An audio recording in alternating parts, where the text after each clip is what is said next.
Thank you very much.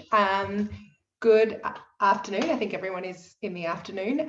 We are over in Perth, so just channeling some summer in our few weeks of lockdown. And today I'm going to be talking to you about working with Wakelet and three examples of how I've been using Wakelet with both my students and with some colleagues. So let's get started. So hopefully you can all see my screen, but before I begin, I would just like to acknowledge that today I'm speaking to you on Whadjuk Noongar Boodja, and I pay my respects to the traditional custodians of this land that I am on today, both past and present. So firstly, to start with a question, how do you all keep track of all of the different ways that we get resources? I know particularly during COVID, lots of amazing educational resources are becoming free, and you see these things and you're like, oh my goodness, this is amazing, but you're never quite able to keep track of them all. So I know that particularly myself, I would always email myself in the middle of the night from my phone. So, you know, I kept waking up and having these links and links and links in my emails. And it just was really tricky to keep track of all of those different ways. So you might have, I see people saying they're keeping notes as well and bookmarking. So you may have come across some social bookmarking sites before. I started my bookmarking journey back when I was in uni using this provider, which was called Digo. I'm not sure if anyone's used it. It was quite clunky and difficult to come across. You had to tag things and it was all just really not for me. There's another quite popular one called Pocket. Pocket is really great, but it is run by Google. And I know from the last few days, I've seen a lot of people commenting that things don't work in China. And if you're using Pocket and you want to share it with students who are in China, it unfortunately doesn't work. I know Pinterest is a pretty popular one. There are millions and millions and millions of Pinterest teacher resources around. And I tended to use Pinterest for my own personal things, but I didn't really want to use it in classes and with students. So the one that I have kind of settled on is called Wakelet, which is your social bookmarking site. And this is what I'm going to show you today. So what is it? It is a web-based bookmarking site. I like it because it lets you collect and collaborate with students and also with peers. So the three examples I'll show you today, one is with students and one is with peers. It also has a website and an app. So that's really great because if I'm on my phone and I come across a resource I really love, I can put it straight into the app. And one of my other favorite things is it has single sign-on, because I know that a lot of different passwords are a bit hectic to keep to keep track of with your students. So it has single sign-on, which makes it a really easy experience for yourself and your students. So I'm going to show you three ways that I use it today. A student individual research portfolio, a student collaborative planning, and in that I will get you guys to do your own little activity, and I'll show you how I use it with some co-teachers. But first, I'll just show you what the website looks like. So as you can see, it's got a quite easy design. You can create your own account with your school account and everything just syncs to it. So it works really nicely. You can see over here, I have my collections that I have. And the other really great thing that you can do in Wakelet is search other people's public content. Everything has 3 different privacy settings. So you can have it private just for yourself. So you can see this recipes one I have here is locked down. That's all the fun recipes I come across on the internet that I think I might want to make one day. These ones with the eyes are people who can have the link can access, so it's safe for your students to access it, but anything that happens in there isn't going to go to the general public. Or there are these global ones, and you can see this icon here, which anyone can search for and find. So if you don't want to start your own wakelet first, you can just search up the top. And if you were looking for vocabulary, it helps if I can spell today, you can come across other people's wakelets. You can follow people just like you would in Pinterest as well. So it's a really great resource to use. Soon I'm going to get you all to use one of my wakelets, and I'll just show you how to get into it. When it comes time to it, I will give you a join code. If you have an account and you click on group collections, or you very quickly make an account now, it'll only take a second, you can click join collection and you just put the code in there. So you can share it this way with your students. You can send them a link or a QR code as well, which is great. So firstly, I will show you how I've used it with a student research portfolio. So I've just taken a screenshot of this because it did have my students' information on it. So for privacy reasons, I've taken a screenshot.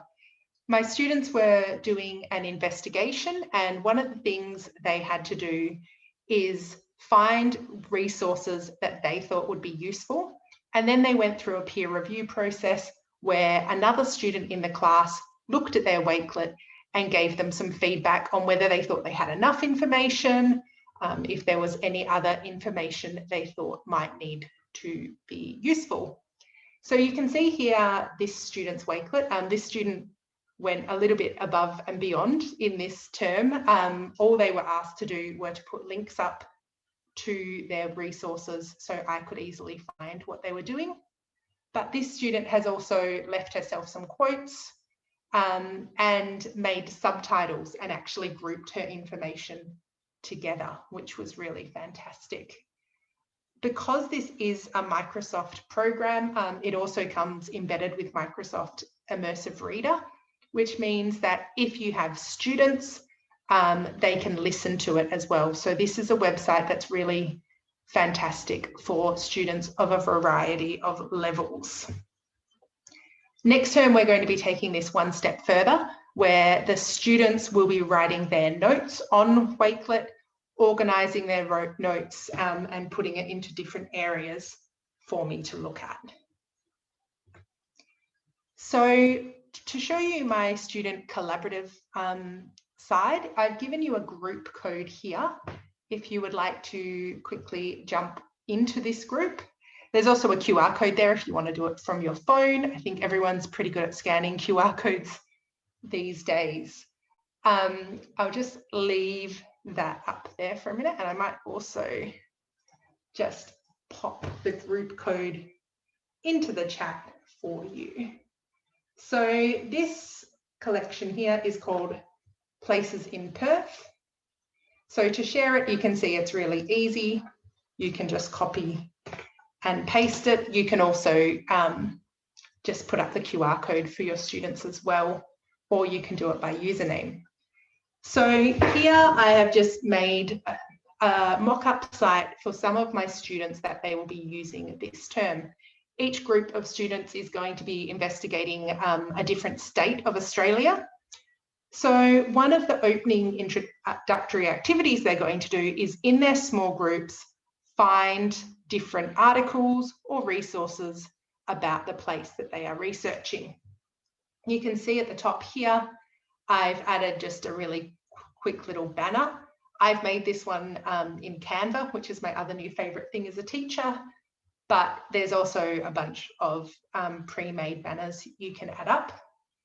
I've given it a title and I have put some instructions here. So the group has been chosen to make a tourism campaign to get tourists to visit Perth. In the space below, add links, articles, images, tweets, or anything that you think will encourage people to visit. So here you can see there's a website that has been added already. a very famous Perth image of the quokka. There's lots of quokka selfies that happen in Perth, and we have added a video. So you can all go into this one if you like and add things. Adding things for students is really easy. They click edit. They click the big green plus and you can just paste in the web address you want there. It has also, as of this week or last week, got Flipgrid integration. So if you have your students record little videos of themselves using Flipgrid, they can embed their Flipgrid presentations straight away. Anything from Twitter goes in straight away as well, or YouTube.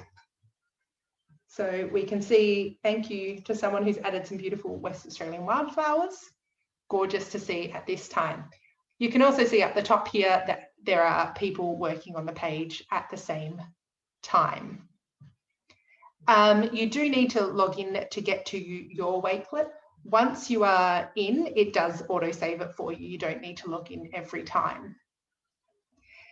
You can also just see at the top of my screen here, I have a little wakelet widget, which is really great. It just means if you're on a web page, you can click the wakelet widget. It does take a second, and then you can choose any of your wakelets to automatically save the bookmark into, so you don't need to swap between tabs or go back and forth. Everything is embedded in the same one. Some people are learning about Rottnest.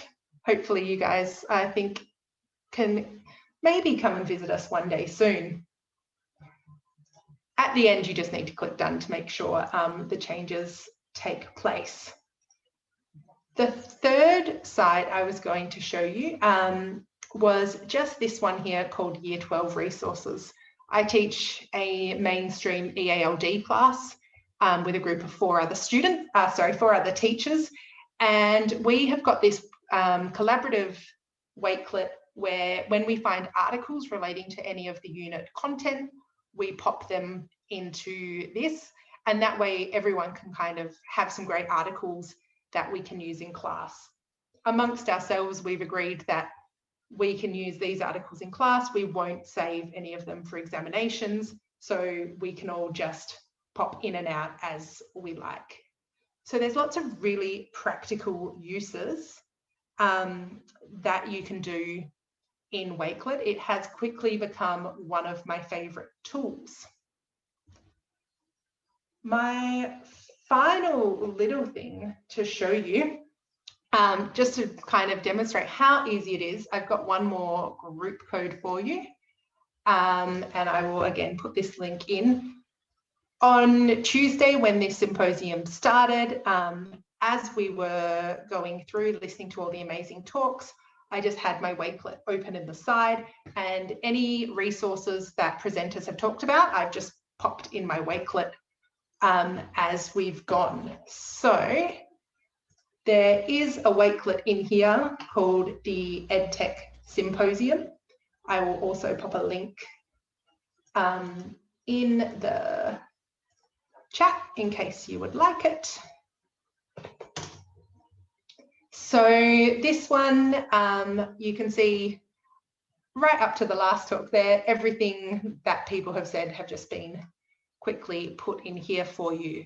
So if you thought, hey, there was a really great speech, I can't remember quite what it was, all of the resources are in there. If I've missed anything, feel free to go in and add it as well.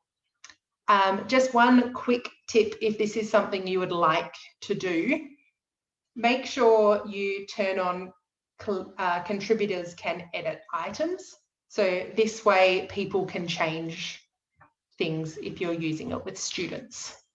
But other than that, they are my three favorite things about Wakelet.